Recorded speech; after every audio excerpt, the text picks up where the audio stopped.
हेमंत सोरेन ने टनल से निकले मजदूरों की झारखंड वापसी पर खुशी जाहिर की है। मेदिनीनगर में उन्होंने कहा कि ये मजदूर बच गए, आगे भी मजदूरों के साथ ऐसा ना हो, इसके लिए नीति बनाने की जरूरत है। उन्होंने कहा कि वो हर हाल में मजदूरों के साथ खड़े हैं, पर केंद्र सरकार की ओर से मजदूरों को लेकर जो संवेदना दिखनी चाहिए थी वो नहीं नजर आई।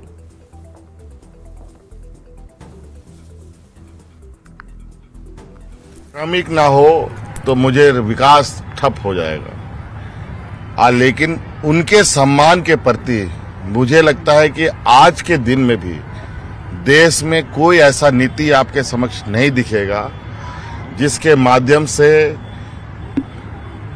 वो श्रमिक मान सम्मान स्वाभिमान के साथ काम कर सके।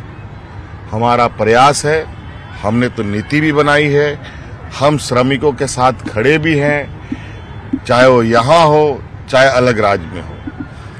लेकिन ये सिर्फ हमारी बात नहीं, देश के अंदर में श्रमिकों के प्रति जो संवेदनाएं होनी चाहिए थी वो संवेदनाओं में आज के दिन में भी कमी दिखती है। उत्तराखंड में टनल से बाहर निकले मजदूरों को बीजेपी ने 15 लाख की मदद और सरकारी नौकरी देने की मांग की है।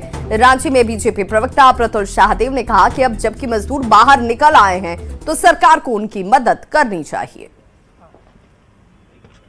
जो गए थे वो मूलतः अधिकारी सारे होटलों में ठहरे हुए थे, ग्राउंड जीरो पर जाने की जहमत किसी ने नहीं उठाई टनल रेस्क्यू ऑपरेशन के दौरान। अब उन्हें एयरलिफ्ट करके ला रहे हैं, लेकिन ये बिल्कुल सही बात है। हम नवीन हेम्ब्रम जी की बातों से काफी हद तक इत्तेफाक रखते हैं कि मुख्यमंत्री को सरकारी नौकरी घोषणा देनी चाहिए थी। और मुख्यमंत्री जी को आपको याद होगा 2021 में जब बड़े तरीके से मजदूरों का पलायन हो के वापस वो झारखंड लौटे थे, रिवर्स पलायन जिसको कहते हैं, मुख्यमंत्री ने घोषणा की थी एक भी मजदूर वापस नहीं जाएगा, सबको यही सरकारी नौकरी मिलेगी।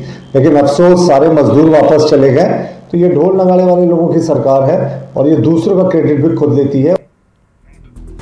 मुख्यमंत्री हेमंत सोरेन ने आपकी सरकार आपके द्वार कार्यक्रम में कहा था कि यहां के बीटीओ सीओ बात नहीं सुनते। केंद्रीय मंत्री अर्जुन मुंडा ने इस बयान पर पलटवार करते हुए कहा है कि अगर अधिकारी बात नहीं सुनते तो वास्तविकता क्या है आप खुद समझ सकते हैं। वहीं जेएमएम सांसद महुआ मांझी ने सीएम के बयान का बचाव किया है।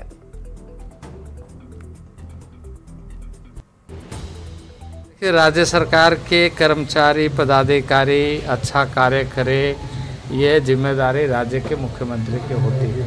और राज्य के पदाधिकारी अगर उनके नियंत्रण में या उनके जो जनता के हित में काम नहीं कर रहे हैं तो स्वाभाविक रूप से आप इसका अंदाज़ा लगा सकते हैं कि वास्तविकता क्या है।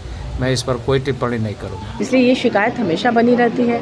कुछ अच्छे लोग भी रहते हैं, कुछ लोग होते हैं जो अपने काम के प्रति लापरवाही बरतते हैं। तो अगर किसी ने लापरवाही बरती होगी उसको लेकर माननीय मुख्यमंत्री जी का कहना स्वाभाविक है। अगर कहीं कुछ गड़बड़ी होती है तो उसको कहने का अधिकार उनको है राज्य हित में। वो यही बात तो कहना चाह रहे हैं कि जो नहीं सुनते हैं वो सुने, नहीं तो उन पर कार्रवाई होगी। उनको